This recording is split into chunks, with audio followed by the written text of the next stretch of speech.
শিকল দিয়ে বেঁধে রেখেছেন কেন? ছেলে খুব অত্যাচার করে, পাড়াতে থাকতে পারে না, পাড়ার লোকে খুব বিরক্ত হয়ে গেছে। পাড়ার লোক বলছে এখন ছেলেটার কোনো ব্যবস্থা করো, না তো পাড়া থেকে বেরিয়ে যাও তুমি। আমি ছেলেটা পাড়া থেকে বেরিয়ে কোথায় যাবো? কোথায় যে এই বাচ্চাকে নিয়ে যেখানে যাবো সেখানে মারবে আমাকে ধরে ধরে।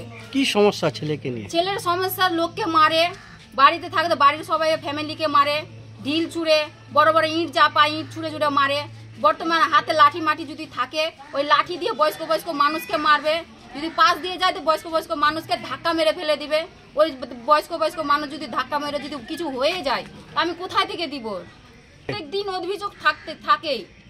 বাড়িতে থাকতে গেলেও শুধু ভয়ের মনের মধ্যে ভয় লেগে থাকে যে এই লোকে আসলো বলে, এই মারলো বলে, এই ধান্দাটা লেগে। ওর জন্য আমি মার খেয়েছি, 3 বার মার খেলাম ওর জন্য, এই ছেলের জন্য।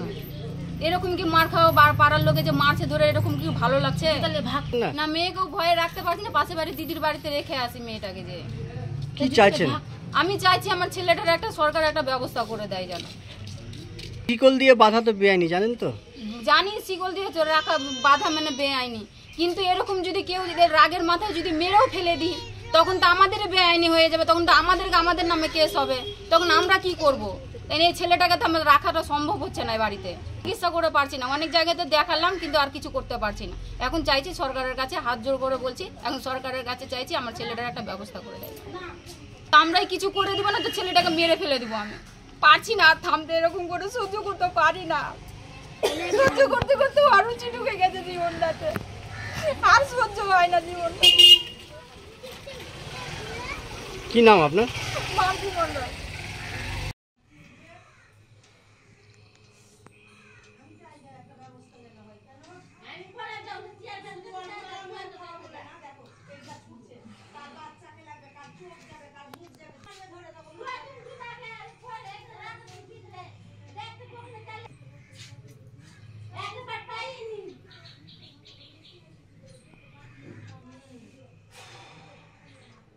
হয়ে গেছে, ওকে একটা সরকার যেন ব্যবস্থা করে নিয়ে যান।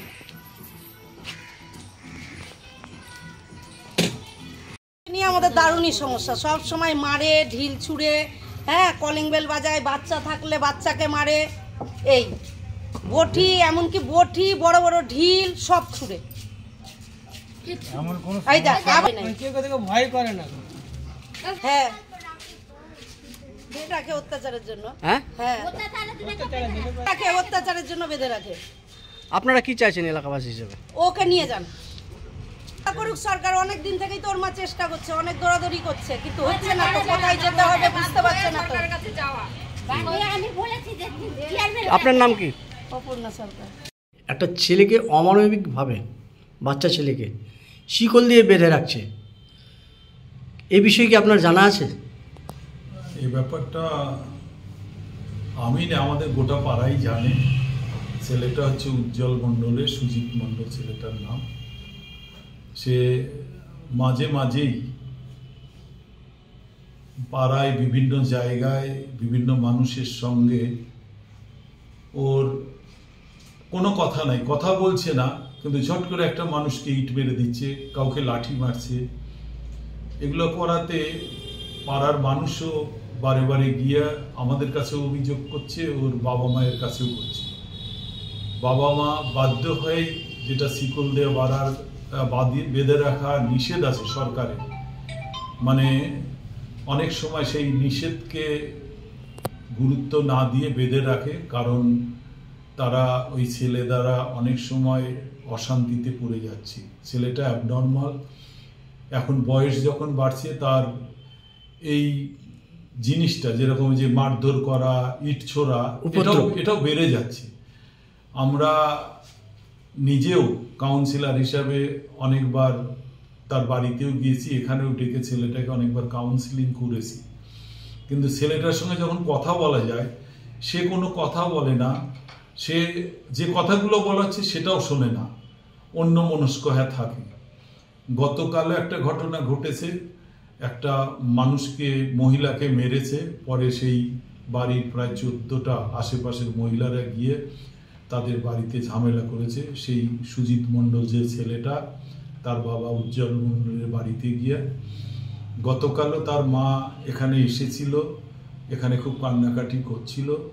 আমরা চাই যে সরকার এই সুজিত মণ্ডলের ব্যাপারটা যদি দেখে, যদি কোথায় তাকে সরকারি হোম থেকে শুরু করে বা কোনো জায়গায় যদি রাখা যায়, তাহলে আমাদের এলাকার মানুষও শান্তি পায়, পরিবারটাও শান্তি পায়।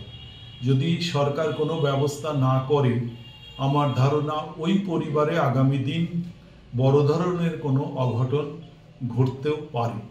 তাই সরকারের কাছে একটা আবেদন, আমরাও চেষ্টা করব যে যোগাযোগ করে যে ছেলেটাকে কোথায় হোমে পাঠানো যায় কিনা, সরকারও উদ্যোগ নেয়। সেই পরিবারটা শুধু নয়, ওই এলাকার মানুষও যাতে শান্তিতে থাকতে পারে। কেন যেভাবে ইট লাঠি চালায় আমরা দেখি, অনেক সময় অনেক মানুষও মরে যেতে পারে, তাহলে এই অশান্তিটা আরও বাড়বে। তাই সরকারের কাছে আবার আমার অনুরোধ কাউন্সিলর হিসাবে, যে সরকার এমন একটা ব্যবস্থা করুক যাতে ওই দারিদ্র সীমার নিচে বসবাস করে যে উজ্জ্বল মণ্ডল, যে ছেলেটা সুজিত মণ্ডল, তাদের পরিবারও শান্তি পাক। 12 নম্বর ওয়ার্ডের মানুষ শুধু নয়, আশেপাশের ওয়ার্ডেও এই ধরনের ঘটনা ঘটায়, মানুষ, এলাকার মানুষও শান্তি পাক, এই আশায় আমি রাখছি।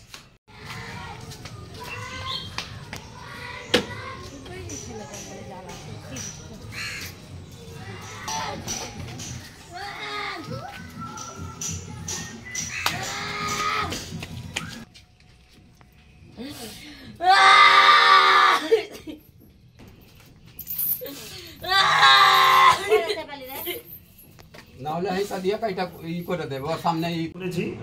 অ্যাকচুয়ালি বাবা মা খুব অশান্তিতে আছে, কারো ছেলে মেয়ে যদি পরিস্থিতি থাকে স্বাভাবিক সেটা হওয়াটাই, অশান্তির মধ্যে জীবনযাপন করছে।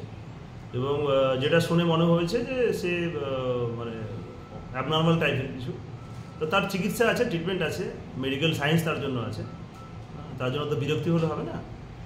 তো যেটা আমি জানি যে সোশ্যাল ওয়েলফেয়ার ডিপার্টমেন্ট আছে, পশ্চিমবঙ্গ সরকারের সমাজ কল্যাণ দপ্তর আছে, সেই দপ্তর থেকে বিষয়গুলো দেখা হয়। বিভিন্ন হোমও আছে, যদি কিছু এক্সেস কিছু মনে হয়, আমার মনে হয় যে তাকে যদি হোমে রাখা হয় আর হোমে রেখে যদি তার চিকিৎসা করা হয়, আমার মনে হয় সে চিকিৎসায় সুস্থ হয়ে উঠবে। আমার মনে হয় এটা আমাদের মাননীয় এসডিও সাহেব আছেন, মালদা সদর যে এসডিও সাহেব আছেন, ডিস্ট্রিক্ট ম্যাজিস্ট্রেটও আছেন, তাদের দেখা উচিত। আমি পার্সোনালি আমি যখন শুনলাম বিষয়টা, আমি কথা বলবো মাননীয় এসডিও সাহেবের সাথে, মাননীয় ডিএম সাহেবের সাথে, বিষয়টা কী করে তাকে, তার পরিবারকে এবং তাকে রিলিফ দেওয়া যায়।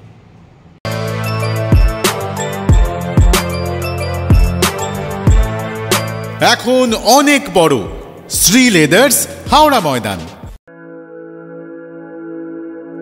আপনি কি জটিল কিছু সমস্যায় ভুগছেন, সমাধান পেতে চান? যোগাযোগ করুন প্রখ্যাত জ্যোতিষ ও তান্ত্রিক মনসারাম ভট্টাচার্যের কন্যা মনসা কন্যার সাথে।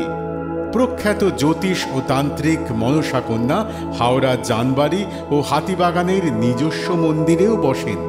যোগাযোগ 9830106967 আর 9239655323।